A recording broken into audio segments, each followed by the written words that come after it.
Welcome. So glad you can make it. You're just in time. I'm so excited. Today, we're discussing Shakespeare's Macbeth and how this hero becomes the villain. One of the most alluring aspects of this classic play is the puzzling question of who or what is the cause of Macbeth becoming a maniacal and sociopathic killer. Shakespeare never gives us an answer to that question, but instead lays out multiple possibilities. Therefore, it's up to you, the reader, to decide who is to blame for King Duncan's murder.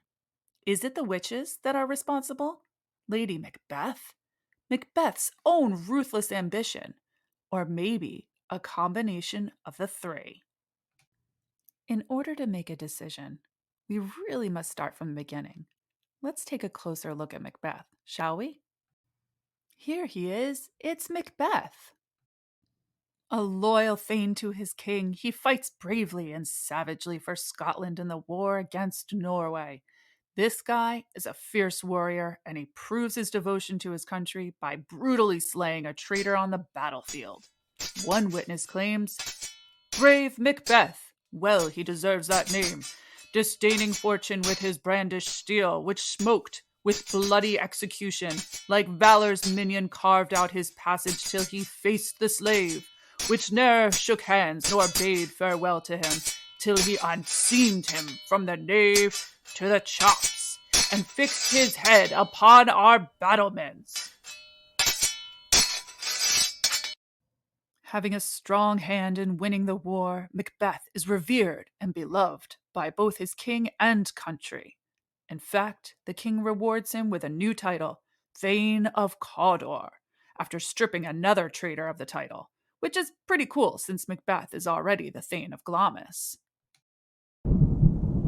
Shockingly, Macbeth first learns of this new title not from his king, but from three witches that he and his friend Banquo encounter on their way to see King Duncan after the battle. Not only do they address him as the Thane of Cawdor, but also that he shalt be king hereafter. While this sounds kind of cool, it's also very unsettling to Macbeth. The witches mysteriously disappear, and soon after, two thanes arrive that have come to escort him and Banquo to the king. To his surprise, they tell him that the king will be bestowing the title of Cawdor upon him, making him wonder, could the witches actually have the power of prophecy? Upon arrival at the king's encampment, Macbeth finds things are about to become even more complicated. Duncan announces that his heir will be his eldest son, Malcolm. "That is a step on which I must fall down or else overleap, for in my way it lies." Intrigued and a little weirded out after becoming Thane of Cawdor and the possibility of becoming king, Macbeth turns to the person he trusts the most, his wife.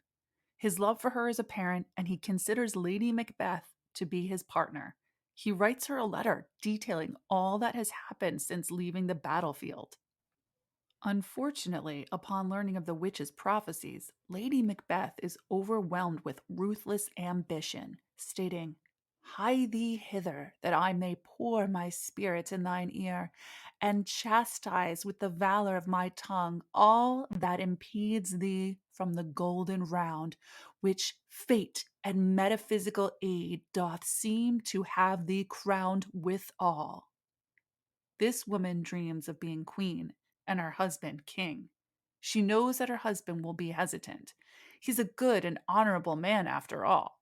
But she is determined to convince him to do what needs to be done in order to become king, even if it means murdering King Duncan.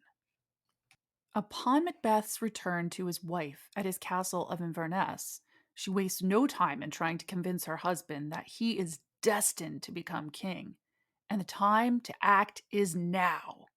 A real man, she claims, does what needs to be done, even if it means getting his hands dirty.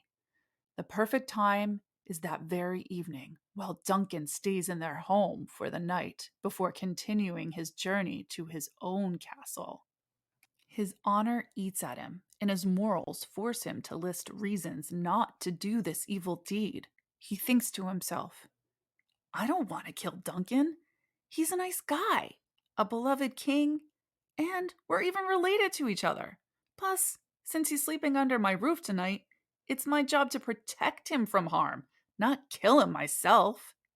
My great ambition is the only reason I would murder the king, and that's just not good enough. I'm not gonna do it. Eventually, after relentlessly belittling Macbeth and challenging his manhood, Lady Macbeth convinces him to commit this treasonous deed, but it doesn't stop the guilt from beginning its erosion of his mind. Is this a dagger which I see before me, the handle toward my hand? Come, let me clutch thee. I have thee not, and yet I see thee still.